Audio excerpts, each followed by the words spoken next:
जय हिंद साथियों, मैं पवन पारा सर आपका स्वागत करता हूं, अभिनंदन करता हूं।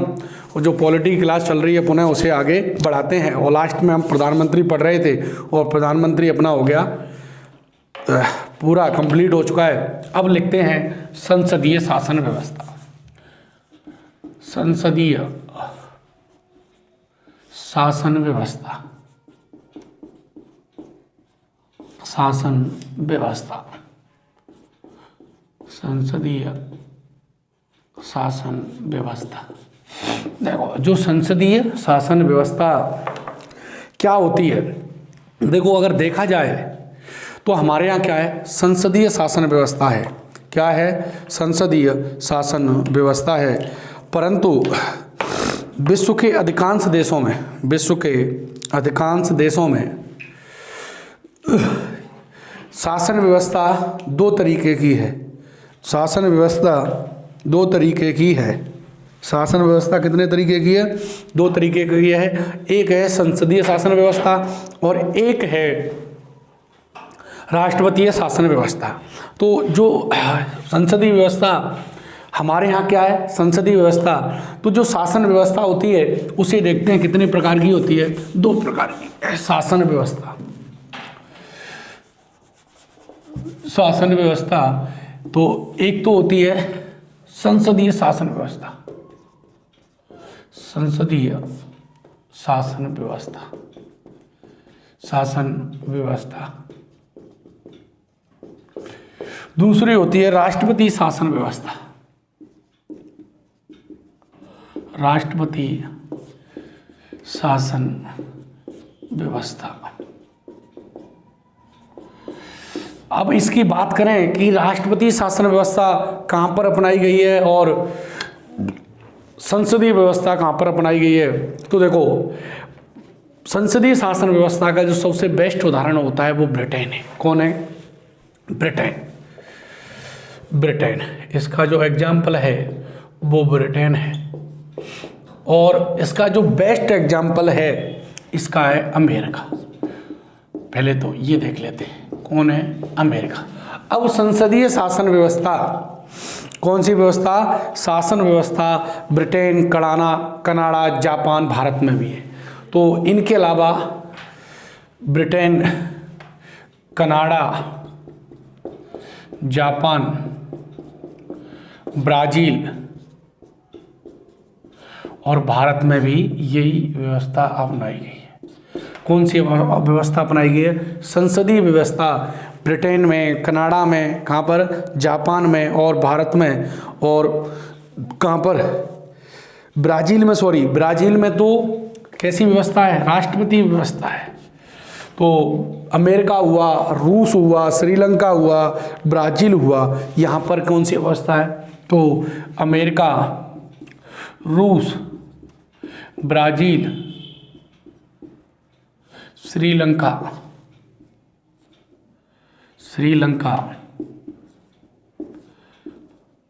यहाँ पर जो व्यवस्था अपनाई गई है वो कौन सी व्यवस्था है? वो व्यवस्था है राष्ट्रपति शासन। अब जो संसदीय व्यवस्था में क्या होता है कि संसदीय व्यवस्था में जो संसद होती है वो संसद विधायिका से इसका निर्माण होता है। किससे निर्माण होता है? विधायिका से निर्माण होता है। हमने देखा कि इसका जो संसदीय व्यवस्था में जो सरकार या कार्यपालिका का निर्माण कहाँ से होता है? विधायिका से होता है। यानी हम कह सकते हैं कि जो सरकार होती है, कार्यपालिका होती है, वो किसका अंग होती है? विधायिका का अंग होती है।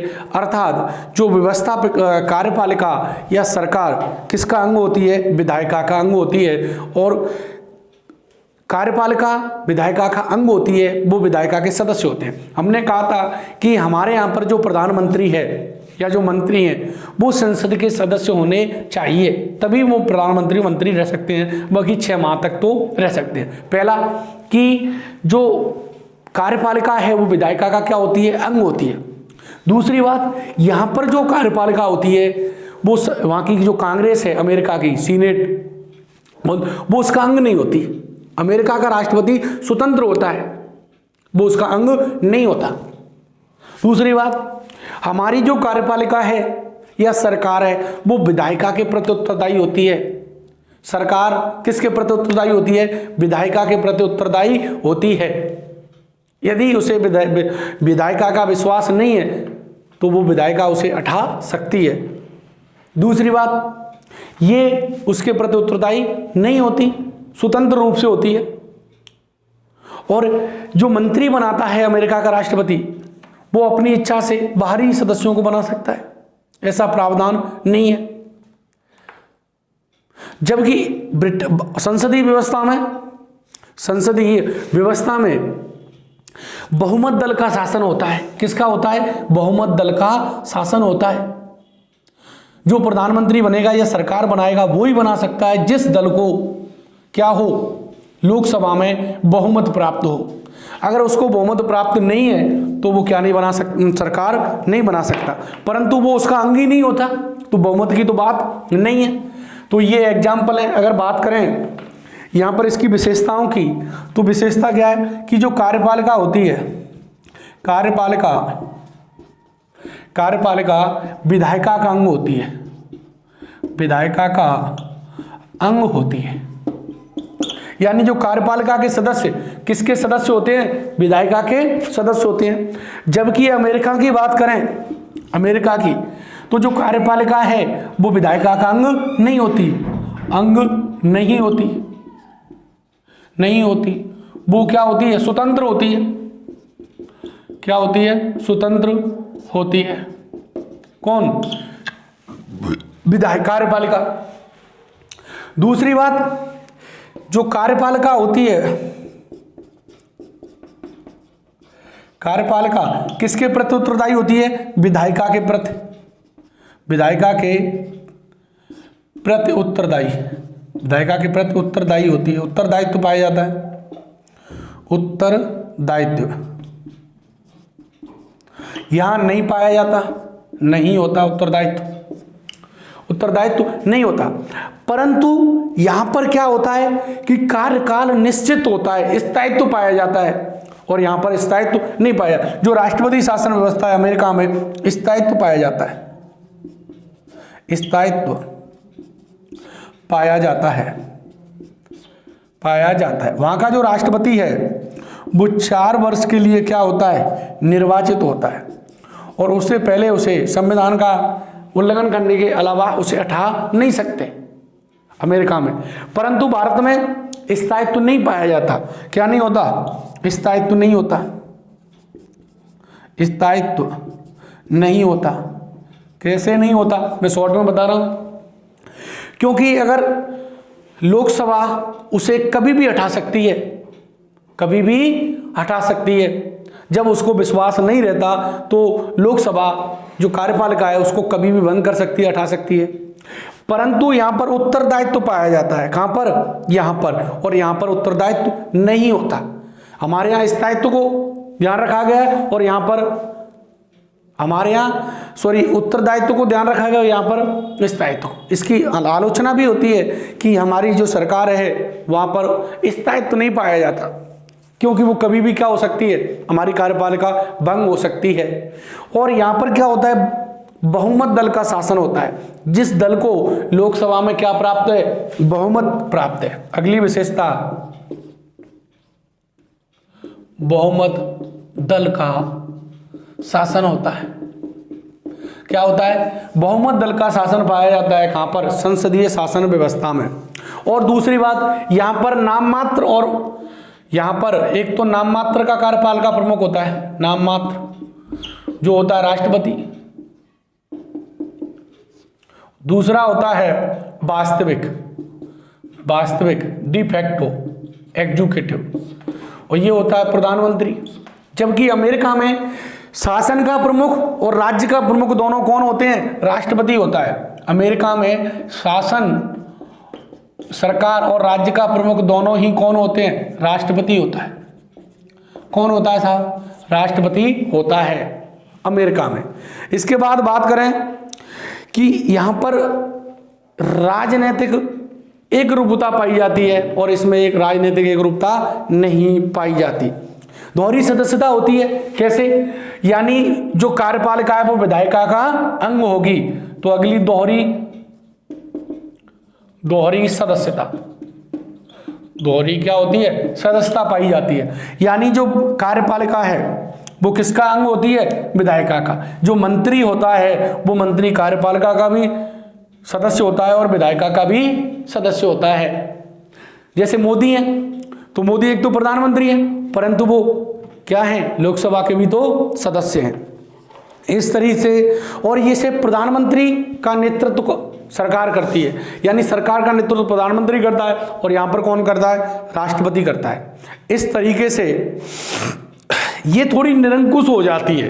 ये राष्ट्रपति शासन कैसा होता है? निरंकुश होने की संभावना रहती है, निरंकुश होने की, क्योंकि उत्तरदायित्व नहीं है। क्या नहीं है? उत्तरदायित्व नहीं है, इसलिए इसकी क्या होती है? निरंकुश होने की संभावना रहती है। इस तरीके से हमने संसदीय और राष्ट्रपति शासन व्यवस्था की कुछ विशेषता देखी। अब हमारे यहाँ पर क्या अपनाया गया है? संसदीय शासन प्रणाली को अपनाया गया है। भारत में किसको अपनाया गया है? संसदीय शासन प्रणाली को अपनाया गया है।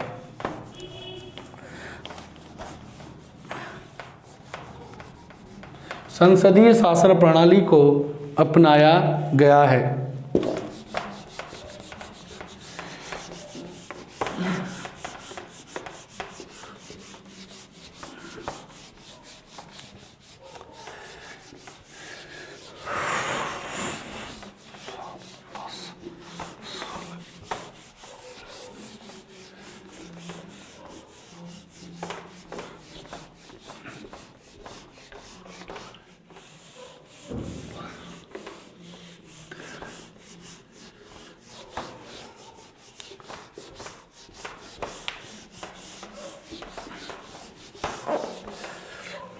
अब देखते हैं साहब संसद।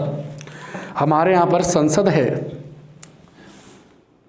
तो अनुच्छेद 79 कहता है भारत की कौन होगी? संसद होगी। हम क्या पढ़ रहे हैं? संसद पढ़ रहे हैं। संसद, पार्लियामेंट। 79 कहता है भारत की कौन होगी? संसद। और ये किन किन से मिलकर बनेगी? ये मिलकर बनेगी साहब, नंबर 1 लोकसभा, राज्यसभा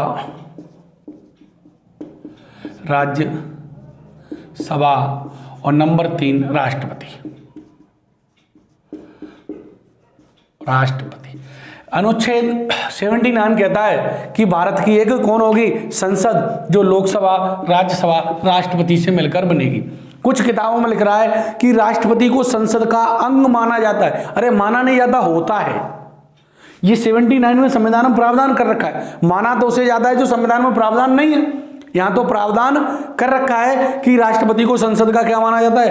अंग माना जाता है। क्या माना जाता है साहब? अंग माना जाता है। क्लियर? तो राष्ट्रपति को संसद का क्या माना जाता है? माना नहीं जाता, सॉरी, अंग होता है। तो राष्ट्रपति किसका अंग होता है? संसद का। अब इसका जो उल्लेख है लोकसभा का अनुच्छेद 81 में और इसका उल्लेख है 80 में। ये दोनों ही संसद के दोनों क्या होते हैं? सदन होते हैं। क्या होते हैं? सदन होते हैं। 1954 में ये राज्यसभा लोकसभा नाम दिया गया। पहले लोकसभा का नाम था जनता का सदन और राज्यसभा का नाम था राज्य परिषद। अभी देखेंगे आगे। तो हमारी संसद है, लोकसभा, राज्यसभा, राष्ट्रपति से मिलकर बनती है और इसके 2 सदन है। सदन कितने हैं? ये दोनों इसके सदन माने जाते हैं। क्या माने जाते हैं? लोकसभा और राज्यसभा। राज्यसभा की जो संरचना है वो अनुच्छेद 80 और लोकसभा की संरचना अनुच्छेद 81। अब राष्ट्रपति संसद का सदस्य नहीं होता परंतु फिर भी उसका क्या होता है? अंग होता है। क्या होता है? अंग। ऐसा क्यों? क्योंकि राष्ट्रपति अगर संसद ने कोई कानून बना दिया, राष्ट्रपति ने उस पर हस्ताक्षर नहीं किए, तब तक वो कानून नहीं बनेगा। इसलिए राष्ट्रपति संसद का क्या होता है? अंग होता है। दूसरा, सामान्य परिस्थितियों में कानून का पारित कौन करती है? संसद बनाती है। परंतु विशेष परिस्थितियों में राष्ट्रपति क्या कर सकता है? अध्यादेश जारी कर सकता है। तीसरा, राष्ट्रपति संसद के सत्र बुलाता है, सत्र को सत्रावसान करता है और उसे संसद को कार्यकाल पूर्ण होने से, सॉरी संसद को नहीं, लोकसभा को कार्यकाल पूर्ण होने से संसद को भंग कर सकता है, सॉरी लोकसभा को भंग कर सकता है, इसलिए राष्ट्रपति संसद का अंग होता है। तो हम इसको लिखते हैं। तो संसद का मतलब क्या हुआ? लोकसभा, राज्यसभा और राष्ट्रपति। तो यहां देखते हैं कि राष्ट्रपति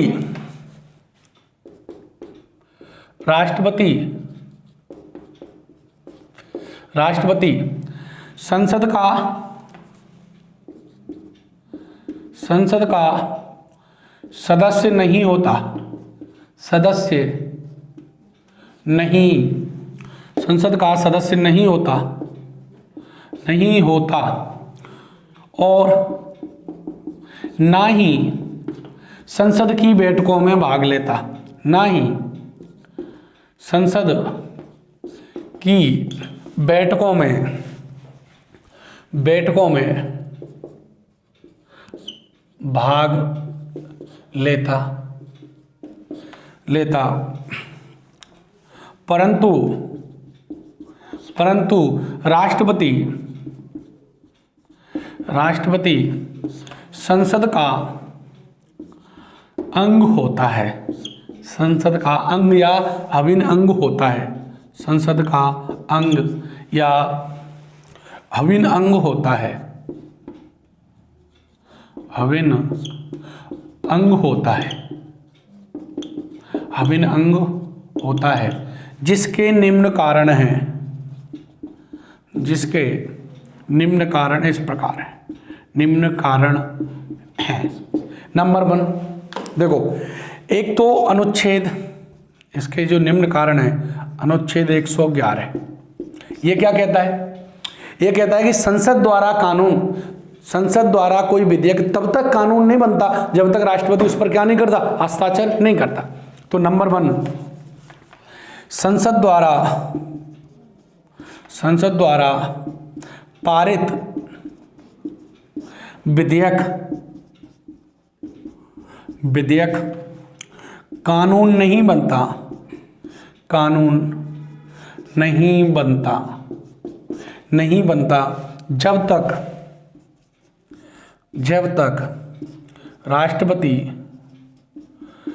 राष्ट्रपति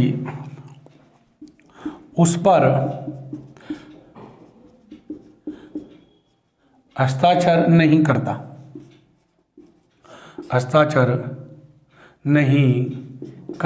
क्या नहीं करता? हस्ताक्षर नहीं करता, तब तक वो कानून नहीं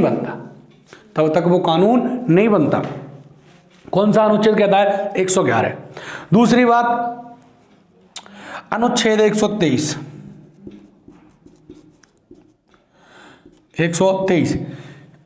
अनुच्छेद 123 देखो, संसद का कार्य है कानून निर्माण करना, संसद का जो मुख्य कार्य है वो क्या है? कानून निर्माण करना। परंतु राष्ट्रपति विशेष परिस्थितियों में, किसमें? विशेष परिस्थितियों में क्या करता है? विशेष परिस्थितियों में कानून का निर्माण करता है। तो राष्ट्रपति 123 के तहत क्या जारी करता है? अध्यादेश जारी करता है। अगर बात करें इसके कारण है कि राष्ट्रपति संसद का अंग क्यों होता है, माना नहीं जाता। अगर यूपीएससी, आरपीएससी कहीं मेंस लिख रहे हो, आप लिखते हो माना जाता है, अरे माना वो जाता है जिसका संविधान में उल्लेख नहीं है। जैसे आप पिताजी के लड़के हो, ये माना नहीं जाता है,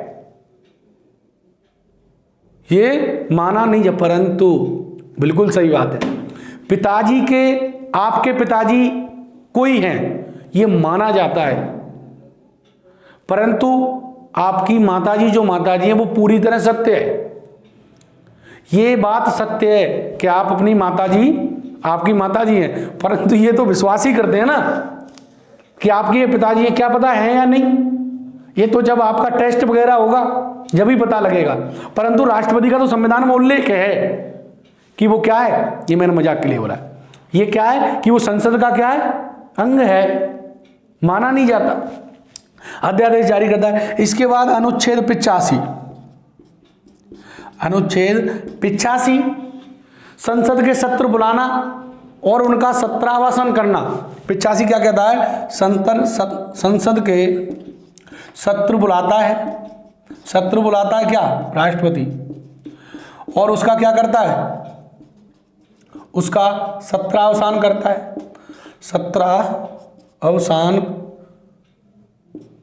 अवसान करता है, और लोकसभा को भंग भी करता है, भंग कर सकता है कार्यकाल से पहले लोकसभा को भंग, इसलिए राष्ट्रपति संसद का अंग होता है।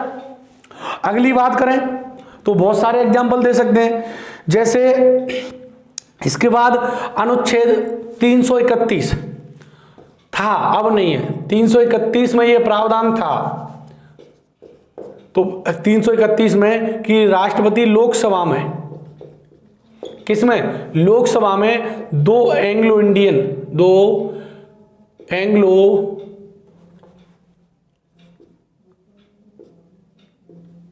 इंडियन को मनोनीत कर सकता है, तो संसद में कर रहा है ना, लोकसभा में। और अभी अनुच्छेद 80 कहता है कि राज्यसभा में राष्ट्रपति 12 सदस्यों को मनोनीत करता है। क्या करता है, 12 सदस्यों को मनोनीत करता है, इसलिए राष्ट्रपति संसद का अंग होता है। हमने बहुत सारे एग्जाम्पल दे दिए। अब देखते हैं, हमने राष्ट्रपति तो पढ़ लिया, तो राष्ट्रपति को तो पढ़ने की जरूरत नहीं है। अब देखते हैं लोकसभा, किसे देखते हैं साहब, ये राष्ट्रपति को संसद का अंग क्यों है, ये बहुत सारे हमने कारण देखे। इसके बाद लोकसभा,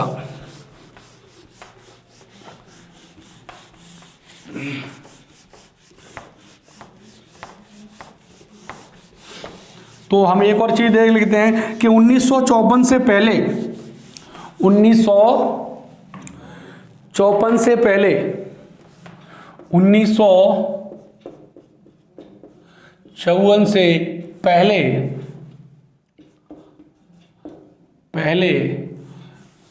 लोकसभा व राज्यसभा को निम्न नामों से जाना जाता है, को क्रमशः लोकसभा को किस नाम से जाना जाता था, तो क्रमशः लोकसभा को जनता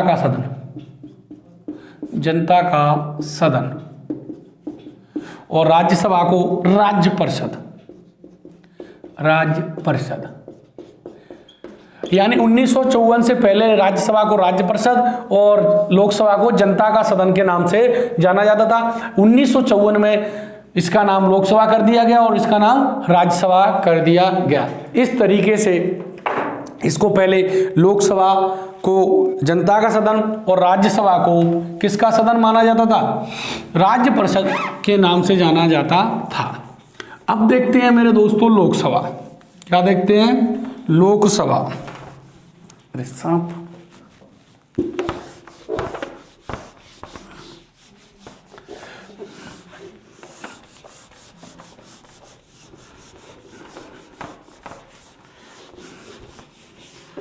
तो लोकसभा देखो,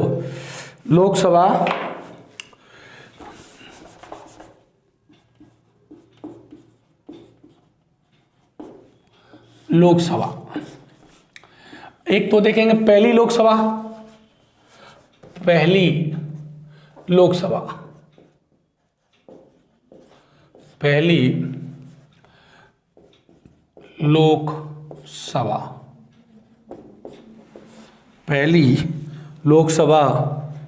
और वर्तमान में कौन सी है, 17वीं, वर्तमान 17वीं लोकसभा। वर्तमान में जो 17वीं लोकसभा है उसको देखेंगे। अब देखते हैं कि जो पहली लोकसभा है उसका गठन कब किया गया, गठन, तो इसका गठन किया गया था 17 अप्रैल 1952। गठन का मतलब है कि उसका जो रिजल्ट परिणाम कब आया। गठन का मतलब क्या है, उसका परिणाम कब आया, उसका परिणाम कब आया, ये क्या होता है, उसका गठन होता है। तो इसका गठन हुआ था 17 अप्रैल 1952 में। अब देखते हैं इसका पहली बैठक। पहली बैठक, पहली बैठक, इसकी पहली बैठक हुई थी दोनों सदनों की 13 मई 1952 में। पहली बैठक कब हुई, 13 मई 1952 में इसकी पहली बैठक हुई। सदस्य संख्या, सदस्य संख्या कितनी थी, सदस्य संख्या तो 489, 489 सदस्य संख्या थी उस समय। अब इसका देखते हैं प्रोटोम स्पीकर, एक अस्थायी अध्यक्ष बनाया जाता है। तो प्रोटोम स्पीकर कौन थे, प्रोटोम स्पीकर थे गणेश वासुदेव मावलकर, जीवी मावलकर। और तो फिर इसके एक अध्यक्ष भी होंगे। अध्यक्ष, अध्यक्ष कौन थे, अध्यक्ष, अध्यक्ष की बात करें तो इसके अध्यक्ष थे यही जीवी मावलकर। बाद में जीवी मावलकर ने क्या बना दिया गया, लोकसभा अध्यक्ष। तो अध्यक्ष भी कौन थे, जीवी मावलकर। कौन थे, जीवी मावलकर इसके अध्यक्ष थे। एक होता है उपाध्यक्ष, उपाध्यक्ष, तो इसके उपाध्यक्ष थे अनंत स्वामी आयंगर, अनंत स्वामी आयंगर। अभी लोकसभा में जो उपाध्यक्ष का पद है वो रिक्त है, अनंत स्वामी आयंगर। इस तरीके से हमारी लोकसभा क्या होती है। पहली लोकसभा थी उस समय गठन कब किया गया, 17 अप्रैल 1952 को। पहली लोकसभा का गठन क्यों किया गया, 17 अप्रैल 1952 को। इसकी पहली बैठक हुई 13 मई 1952 को। पहली बैठक कब हुई, 13 मई 1952 को इसकी पहली बैठक हुई। उस समय इसमें कितने सदस्य थे, तो इनमें सदस्यों की संख्या थी उस समय 489, 489। और जो पहली लोकसभा थी इसके प्रोटोम स्पीकर कौन थे, जीवी मावलकर। और इसके अध्यक्ष भी कौन थे, जीवी मावलकर। और इसके उपाध्यक्ष बनाए गए अनंत स्वामी आयंगर को। किसको बनाया गया, अनंत स्वामी आयंगर। अब बात करते हैं कि जो वर्तमान में 17वीं लोकसभा है इसका गठन कब हुआ है। तो गठन, तो इसका गठन आपने देखा था 23 मई 2019 को इसका रिजल्ट आया था, चुनाव का परिणाम। तो इसका गठन हुआ था 23 मई 2019 को।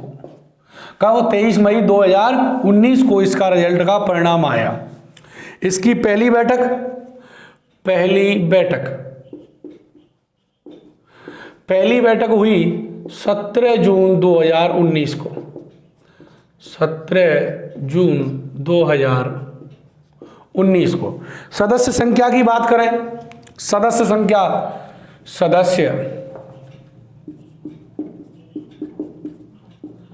संख्या तो इसमें है 545।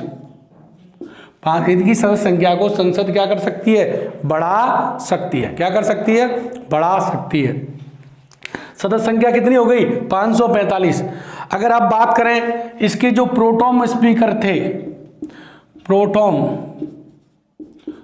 स्पीकर, स्पीकर वो थे वीरेंद्र कुमार, वीरेंद्र कुमार थे। और इसके जो अध्यक्ष बनाए गए हैं हमारे राजस्थान के ओम बिड़ला, अध्यक्ष, अध्यक्ष कौन है, ओम बिड़ला, ओम बिड़ला। बिड़ला राजस्थान से। कहाँ से है? राजस्थान। अभी उपाध्यक्ष का पद क्या है साहब? खाली है। उपाध्यक्ष का पद खाली है। क्या है? खाली है। खाली है। उपाध्यक्ष का पद क्या है? खाली है इस लोकसभा में। उपाध्यक्ष का पद खाली पड़ा है, इसको भरा नहीं गया है, खाली। तो उपाध्यक्ष के पद पर क्या नहीं किया गया? इलेक्शन, सॉरी, उसको नियुक्त नहीं किया गया है। अगर बात करें इस लोकसभा में आरक्षण, इस लोकसभा में जो आरक्षण है वो क्या है? आरक्षण की बात कर लें यहां, आरक्षण तो देखो इस लोकसभा में यानी 17वीं और 2008 के बाद 2008 में आरक्षण को बढ़ा दिया गया। जो टोटल आरक्षित सीट हैं वो हैं 131। 131 सीट आरक्षित हैं, जिनमें से एससी के लिए, एसटी के लिए और जनरल के लिए। कैसे कैसे है? तो देखो साहब, 84 सीट एससी, 47 एसटी और बची 412। इस तरीके से इसमें सीटों का क्या किया गया? विभाजन किया गया। अपने राजस्थान में, तो अपने राजस्थान में लोकसभा की कितनी सीट हैं? राजस्थान में लोकसभा की 25 सीट है। 25 में से एससी के लिए 4 आरक्षित हैं और एसटी के लिए कितनी है? 3। बची कितनी? 7 गई तो 18। सामान्य के लिए कितनी रही फिर? 18। इस तरीके से इसमें आरक्षण है। और राजस्थान में हमारी जो 4 सीट हैं एससी के लिए, वो कौन कौन सी हैं?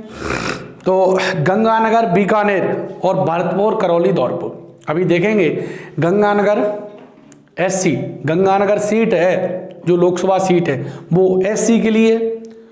भरतपुर में, भरतपुर जो सीट है वो एससी के लिए, और बीकानेर है वो एससी के लिए, और करौली, धौलपुर वो भी एससी के लिए, और 3 एसटी के लिए, दौसा, उदयपुर, डूंगरपुर और बांसवाड़ा। 3 किसके लिए? एसटी के लिए। अभी आगे देखेंगे। तो इस तरीके से हम देखते हैं कि जो हमारी लोकसभा है वो पहली लोकसभा का गठन 17 अप्रैल 1952 को किया गया था। उसकी पहली बैठक हुई थी 23 मई 1952। कब हुई थी? 23 मई 1952 को हुई थी। इसके बाद बात करें कि इसकी सदस्य संख्या कितनी थी पहली लोकसभा की, तो सदस्य संख्या थी 489। कितनी थी मेरे दोस्तों? 489। पहली लोकसभा के जो प्रोटेम स्पीकर थे वो कौन थे? जीवी मावलकर। कौन थे? जीवी मावलकर। अध्यक्ष कौन थे? तो यही बाद में क्या बने? जीवी मावलकर अध्यक्ष बने। और इसके जो उपाध्यक्ष थे अनंत स्वामी अयंगर। जो वर्तमान लोकसभा है उसका गठन हुआ 23 मई 2019 को। कब हुआ? 23 मई 2019 को। पहली बैठक हुई 17 जून। कब? 17 जून 2019 को। सदस्य संख्या 545। 17वीं लोकसभा की सदस्य संख्या, और ये सदस्य संख्या 245 है। इसका प्रोटेम स्पीकर था वीरेंद्र कुमार। कौन था? वीरेंद्र कुमार एमपी से थे। ये बीजेपी के सांसद हैं। किसके सांसद हैं? बीजेपी के सांसद हैं। और ये क्या रहे हैं? इसके प्रोटेम स्पीकर अभी पढ़ेंगे। एक अस्थायी पद होता है। ये जो लोकसभा होती है उसका क्या किया जाता है? जैसे ही लोकसभा का गठन होता है तो राष्ट्रपति एक प्रोटेम स्पीकर की नियुक्ति करता है, और प्रोटेम स्पीकर का जो कार्य होता है वो सदस्यों को क्या दिलाना होता है? सदस्यों को शपथ वगैरह दिलाता है। क्या दिलाता है? शपथ दिलाता है। पहली बैठक की क्या करता है? अध्यक्षता करता है। क्या करता है? अध्यक्षता करता है।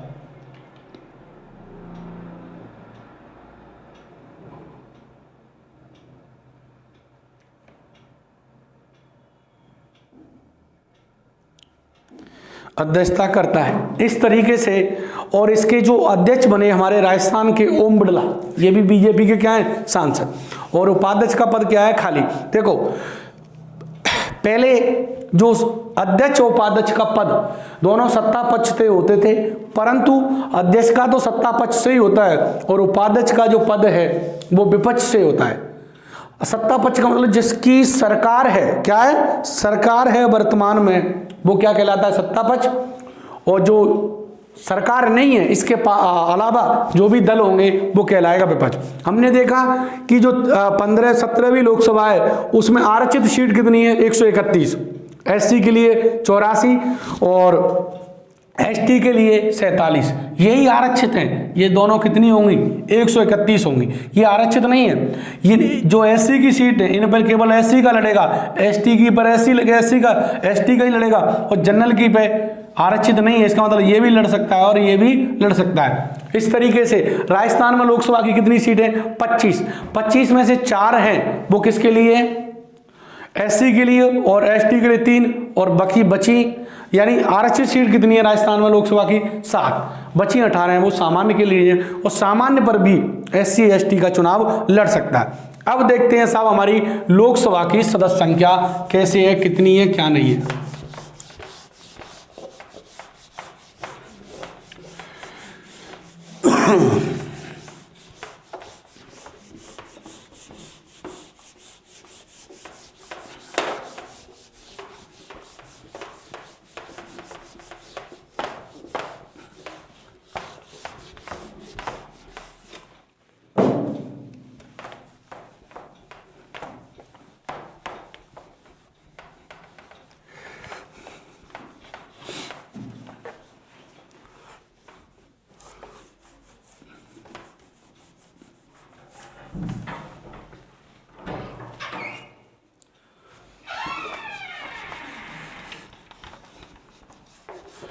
लोकसभा की सदस्य संख्या, यार साफ करने में बड़ी दिक्कत आती है।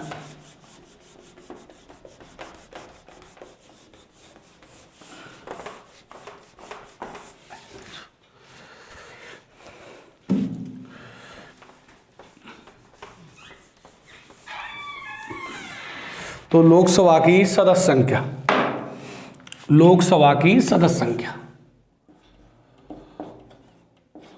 लोकसभा की सदस्य संख्या, सदस्य संख्या,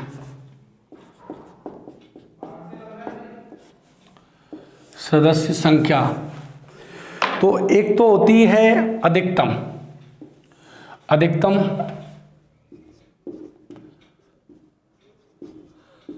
और वर्तमान में कितनी है वो देखेंगे। वर्तमान, वर्तमान तो अधिकतम है, अधिकतम इसकी जो सदस्य संख्या है वो है 552। क्या है, 552 अधिकतम सदस्य संख्या है। 552 कैसे कैसे हैं, तो 552 में से जो निर्वाचित होंगे, जो प्रावधान है संविधान में वो बता रहा हूं, निर्वाचित होंगे 550। कितने होंगे, 550। मनोनीत होते थे, अब नहीं है, परंतु प्रावधान तो है 80 में, अनुच्छेद 81 में प्रावधान है इसकी सदस्य संख्या का। अनुच्छेद कौन सा है, तो अनुच्छेद 80, अनुच्छेद 81 है, 81। तो यानी इसकी संरचना कहाँ पर है, अनुच्छेद 81 में ही है। तो हम बात करते हैं कि अधिकतम कितने होंगे, 552। इनमें से निर्वाचित कितने होंगे, 550। अब मनोनीत कितने होंगे, तो 2। कितने होंगे, 2। जो 550 निर्वाचित होंगे वो राज्यों से कितने होंगे, राज्यों से होंगे कितने, 530। और केंद्र शासित प्रदेश या यूटी से कहाँ कैसे होंगे, केंद्र शासित प्रदेश से होंगे 20। टोटल कितने हुए, 552। इस तरीके से ये प्रावधान है। अभी बात करते हैं वर्तमान की। क्या बात करते हैं, वर्तमान की बात करते हैं। तो वर्तमान में इसकी जो सदस्य संख्या है वो है साहब 545। कितनी है, 545, 545 है। इन 545 में से निर्वाचित, तो निर्वाचित कितने हुए? निर्वाचित हुए 2 मनोनीत। मनोनीत कितने? 2। तो निर्वाचित कितने बचे? 543। कितने बचे? 543 वर्तमान में निर्वाचित हैं। अब ये कैसे कैसे हैं? तो देखो, राज्यों से तो कितने हैं?